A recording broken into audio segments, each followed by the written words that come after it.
A'udzubillahi minasyaitonirrajim. Bismillahirrahmanirrahim. Assalamualaikum warahmatullahi wabarakatuh.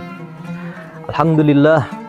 Alhamdulillahillazi ja'ala riyadu jannati lisalikina tariqata ahlil minadi wa nadhara wujuhul muttaqina mukhlisina min ibadi wassalatu wassalamu ala man kanal istighfar wal azkaru min awradi sayyidina Muhammad sallallahu alaihi wasallam. Segala puji hanya milik Allahu Rabbi, Zat yang maha ghafur, Zat yang maha syukur, yang telah memberikan kita beribu-ribu nikmat yang tidak terukur, sehingga kita masih bisa melaksanakan ibadah bulan Ramadan kita, berpuasa yang insya Allah penuh barokah. Amin ya rabbal alamin. Pemirsa JEK TV yang dirahmati Allah Subhanahu wa taala, judul kita hari ini yaitu bagaimana kita menjadi manusia yang rahmatan lil alamin. Nabi Muhammad SAW pernah bersabda, "Wa ma arsalnaka illa rahmatan lil alamin." Tidaklah aku ini diutus kecuali untuk rahmat bagi seluruh alam. Ini membuktikan bahwasannya Nabi Muhammad SAW itu diutus untuk seluruh alam yang ada di dunia ini. Rahmatan lil alamin, rahmat bagi seluruh alam. Tidak ada yang namanya diskriminasi terhadap suku, bangsa, ataupun agama yang lain. Maka ketika kita mendengar yang namanya rahmatan lil alamin, ada 3 hal yang harus kita capai, yaitu ukhuwah Islamiyah, yang kedua ukhuwah insaniyah, yang ketiga ukhuwah makhlukiyah. Untuk mencapai 3 itu kita harus memiliki 4 karakter, yaitu 4 karakter aswaja, 4 karakter ahli sunnah wal jamaah. Yang pertama, kita harus bersikap tawazun, yang kedua kita harus bersikap tawasud, yang ketiga kita harus tasamuh, yang keempat itu adalah i'tidal. Tawazun, apa yang dimaksud dengan tawazun? Yaitu seimbang antara akhirat dan dunia kita. Jangan kita terlalu fokus dengan akhirat, karena ditakutkannya pada zaman Nabi Muhammad SAW itu ada orang yang punya pemikiran Jabariyah, yang mana orang yang punya pemikiran Jabariyah ini hanya berpikir bahwasannya segala sesuatu itu datangnya dari Allah Subhanahu wa taala. Jadi tawazun, seimbang antara dunia dan akhirat itu harus seimbang. Makanya Allah mengatakan, innallaha yuhibbu idza amila ahadukum amalan. Sungguhnya Allah itu mencintai orang yang bekerja dengan bekerja sungguh-sungguh. Tawazun harus seimbang dunia dan akhiratnya. Yang kedua itu tawasud.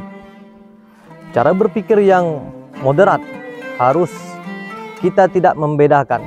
Seperti ini misalnya, agama Islam itu akan terjadi pada akhir zaman berbagai golongan, asalkan di hatinya ada la ilaha illallah Muhammadur Rasulullah, maka itu adalah orang Islam.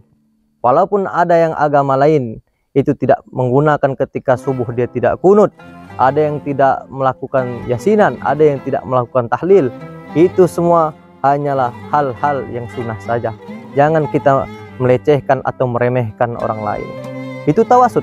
Kita harus menerima pendapat orang lain, mereka terima atau tidak ketika kita menyampaikan, itu urusan mereka. Itu tawasud. Maka yang ketiga adalah tasamuh. Tasamuh di sini kita harus menjadi orang yang mencintai sesama muslim. Nabi Muhammad SAW menyampaikan, la yu'minu ahadukum hatta yuhibbu li akhihi ma yuhibbu li nafsihi. Maka kurang beriman seseorang hingga dia mencintai saudaranya sebagaimana dia mencintai dirinya sendiri. Yang ketiga itu i'tidal. I'tidal di sini adalah adil. Jadi adil di sini itu kita selalu membela yang benar. Kalau dari golongan kita itu salah, maka kita salahkan. Jika golongan dari golongan mereka yang salah, maka kita salahkan. Nah, itulah yang dimaksud dengan i'tidal. Kita harus membela mana yang benar, mana yang salah, mana yang hak, dan mana yang batil. Selanjutnya, bagaimana untuk kita menyatukan ukhuwah Islamiyah? Jadi ukhuwah Islamiyah ini kita harus berdamai, harus saling memahami sesama orang-orang muslim, Kita harus memiliki itu. Makanya disampaikan Nabi tadi, la yu'minu ahadukum hatta yuhibbu li akhi ma yuhibbu li nafsihi. Kita harus saling tolong menolong, saling membantu. Bahkan di hadis Nabi yang lain, man kana yu'minu billahi wal yaumil akhir falyukrim jaro. Tidak beriman seseorang pada Allah dan pada hari akhir kalau mereka tidak memuliakan tetangganya. Man kana yu'minu billahi wal yaumil akhir falyukrim dhaifah. Dan kurang beriman seseorang apabila dia tidak memuliakan tamunya. Itu ukhuwah Islamiyah. Yang selanjutnya ukhuwah insaniyah atau ukhuwah basoriyah. Ini kita harus berdamai, harus saling mendukung, saling membantu terhadap sesama manusia. Jangan kita hanya fokus terhadap yang seagama dengan kita, itu namanya itu tidak toleransi.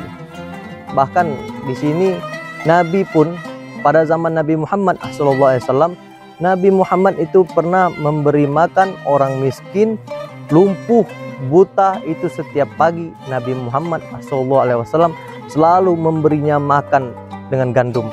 Bahkan gandum yang keras pun itu Nabi Muhammad lumat dulu baru diberi kepada orang kafir tersebut. Dan yang terakhir itu adalah ukhuwah mahlukiyah.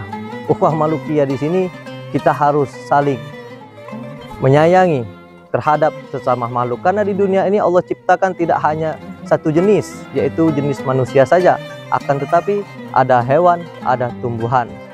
Berapa banyak orang yang lupa ketika ada di dalam hadis Nabi Muhammad SAW itu ada seorang wanita yang mana wanita ini itu menyakiti seekor kucing. Maka apa yang terjadi dengan wanita itu? Nabi Muhammad menyampaikan bahwasannya dia masuk neraka. Apalagi tumbuhan, ketika kita melewati tumbuhan, janganlah kita mencabut atau menarik dan merusak tumbuhan tersebut. Mungkin itu saja yang bisa saya sampaikan untuk menjadi manusia rahmatan atau muslim yang rahmatan lil alamin. Kita harus menjaga ukhuwah Islamiyah, ukhuwah insaniyah, dan ukhuwah mahlukiyah. Mungkin itu saja yang bisa disampaikan. Wabillahi taufiq wal hidayah, waridho wal inayah. Wassalamualaikum warahmatullahi wabarakatuh.